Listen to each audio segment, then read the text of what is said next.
When I say it low. Yeah. Kalala pop chakra. And again.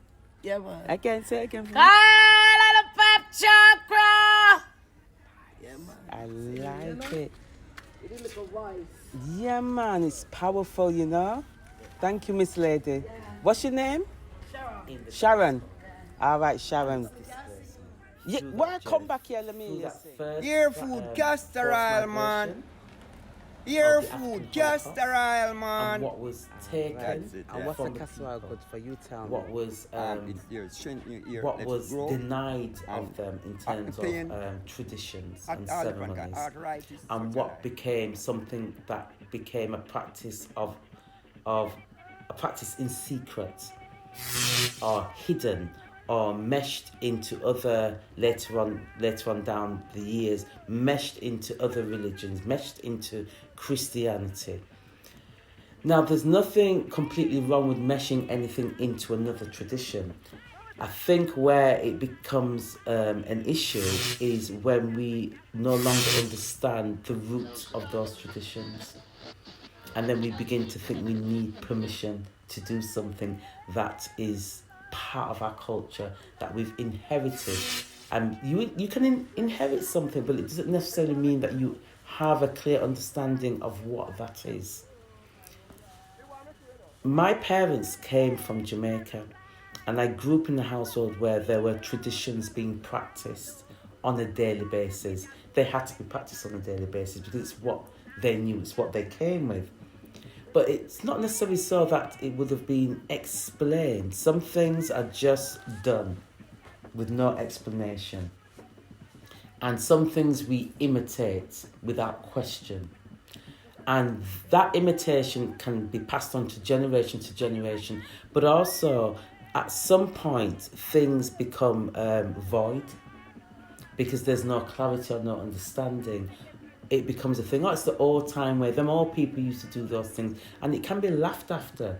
So pouring water or some white spirit to the ground for libation could be just, oh, we're just pouring something to the ground.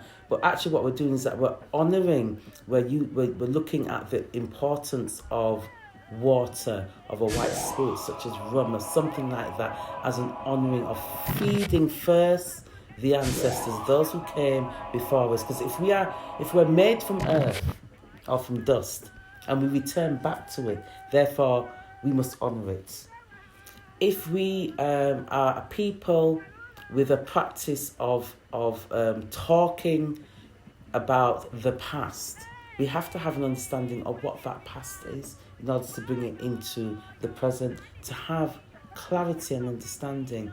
So within those ceremonies, I don't think we need to seek permission. I think the permission is giving ourselves permission to talk about it and talk about it openly. Grief in a Eurocentric ideology can be one of silence. It can be one where no one talks about it. The person dies, we bury them and we go. And sometimes we remember them, but we don't talk too much about the grief process. There's nowhere to go. And that has changed over years within different cultures, especially when the culture becomes a melting pot. You can go amongst the Indian community, for example, and they will have a tradition of grief. They will have a tradition of ceremony of burying their dead. The same with an African community, people that are coming from the African continent and they come here, they will bring something. But if you've got a people who have been forcibly removed from a continent for hundreds and hundreds of years, you've got 400 years of not being able to practice something that you know, or you're practicing it in secret, there's a danger, and there has been a danger over those hundreds of years of things being lost, things being hidden, things being lost, no explanation.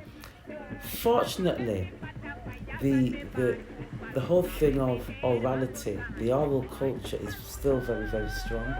So even if we cannot find written documentations, we see the action of practice amongst the people. That could be through songs. Those songs become part of the orality of telling us a story. When we begin to unpick those things, those words, we find something quite rich in the narrative that can inform us. It's not necessarily so that we will understand all of what that is, but there's always someone, somewhere, that has more clarity, more understanding. And sometimes you have to spend the time unpicking that and going from one continent to another continent to another to actually see what that tradition is. And those traditions are rich, and those traditions were taken from us. And my journey is about return. From when we came, so we shall return. From the earth we came from, and so we return to it. That must also be in traditions that we've inherited, that we can always look back, like the Sankofa bird. You know, we use these traditions to inform us. So I was picking up when you were saying to me, can we stand on this sacred ground and have permission to unpick these things and have these discussions? Yes, we can. And they're important discussions. They're important discussions because we are the next generation. You know, when I think about Windrush generation, taking it to that point at least, that generation is dying, you know, and they died. Some of them died early, some of them are dying of old age. You know, the average, when we think about the average person from that era, they're going to be 70, 80 and 90, some of them touching 100. Some of us, you know, give thanks to the ancestors are still here with us for us to make sense of those stories. Put him beside In the mother. mother, Yeah. because that was his wish. He wanted there beside the mother. Yeah. So as a little child, I remember I sit down and I watched Mass live shot? Mass Live Shot.